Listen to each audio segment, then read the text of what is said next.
So what we're looking at here on the top line is the E. coli sequence, the same 82 base pairs from E. coli. The goal of the Computational Biology Capstone is to build a software tool that compares the DNA sequences of closely related bacteria, using concepts the students have learned in both computer science and biology courses. The tool should be easy for microbiologists to use.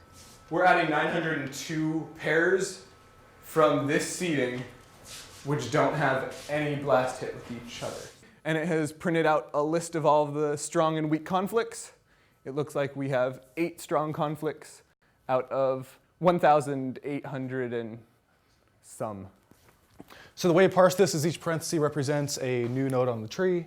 So if we're going through, we see a node, node, node, and then this represents a child.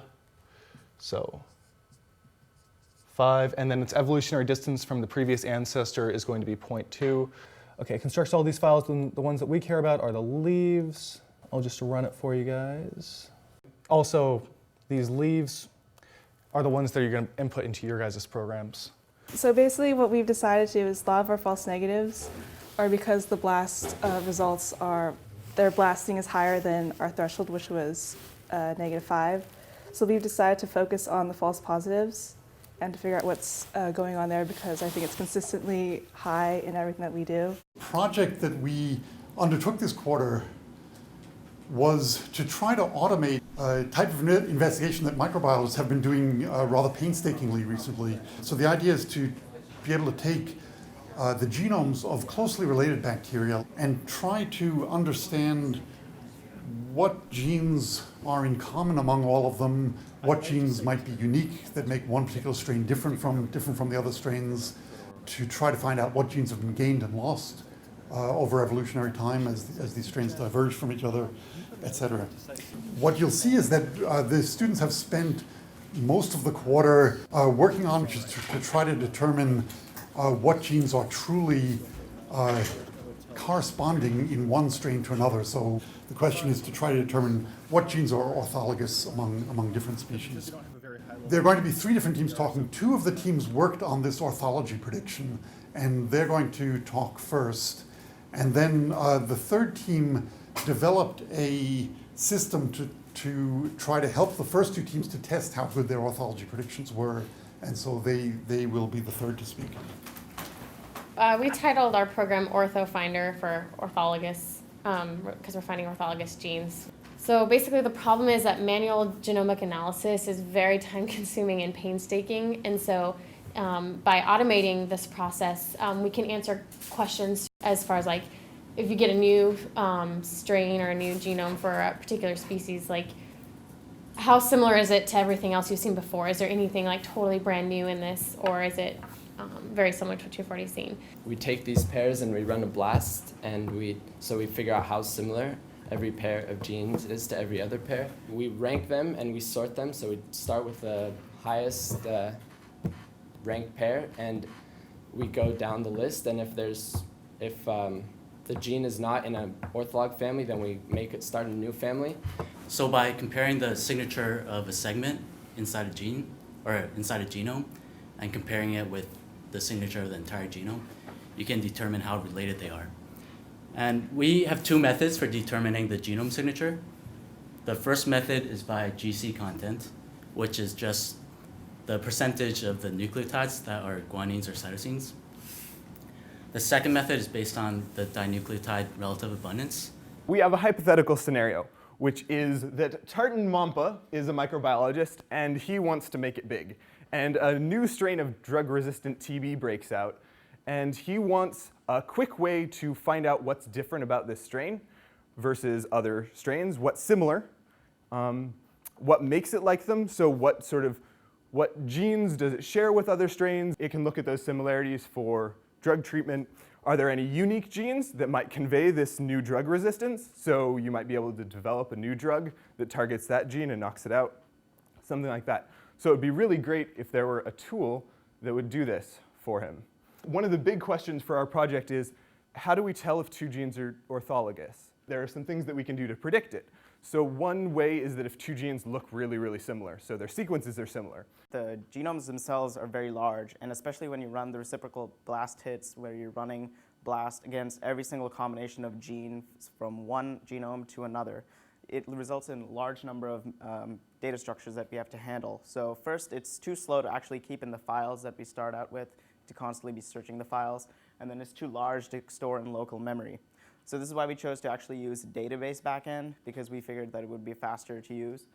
And what this allows us to do is we can use simple SQL queries to especially filter the data. So for instance, in terms of the BLAST results, it's easy to filter by e-values, so we can get all the e-values that are less than a specific amount. So we have an automated script that compares our output to some other algorithm's output, in this case ATGC. And this is a sample of what some of that looks like. It actually shows you all the discrepancies. It categorizes them, what we call super false negatives. And that means your gold standard said this is an ortholog set, and your algorithm missed it entirely. You didn't connect any of those genes to each other. We found a set that the gold standard didn't find at all. It didn't link any of those genes to each other. So we have ATGC, and we're hoping that we're finding more than ATGC. So this is actually probably a good thing that we're finding 38 additional sets. We've basically created a platform or system that will allow you to assess the quality of ortholog prediction systems. Currently, there are a lot of ortholog inferencing projects out there that have really sophisticated algorithms to automate unsupervised orthology assignments. And the methods for accuracy verification are interesting. What the methods that are currently out there are. What we proposed to do was basically simulate evolution by mutating actual prokaryotic genomes so as to yield real ortholog sets, exact sets of true orthologs.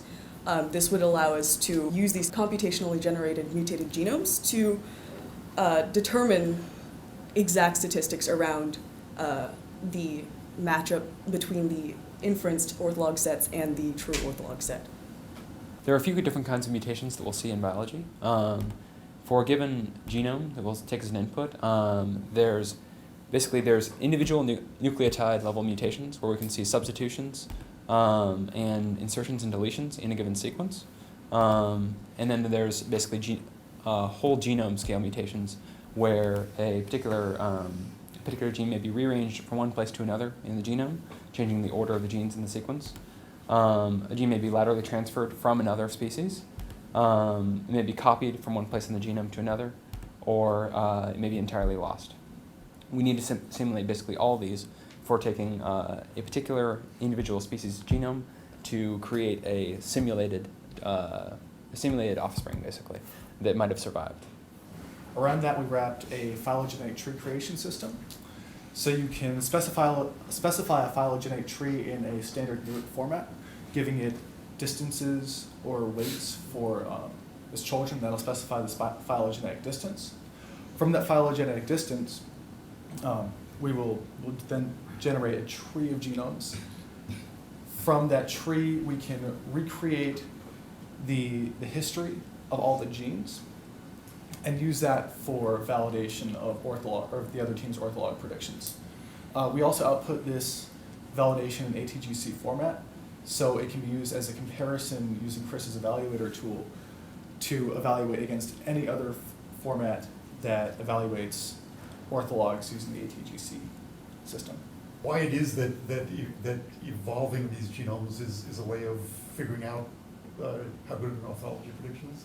If you look at the species that we already know, if you look at detecting orthology between sets of genomes that we've simply done observations or done experiments to find, we won't really get a complete picture of what the true answer is. We'll only see a few of the things that we know to be orthologs. If we computationally generate these whole trees, we can basically define what the correct answer is, and we can have it correct for true and false orthologs. We take genes, completely shuffle them around, and you can see MOV actually handles that quite well. Taking being able to accurately judge which genes have been rearranged. And it makes sense because we're not doing any mutations to throw MOV off. So MOV is finding low kilocolinear blocks again and just drawing the lines. So that's a good validation for MOV itself.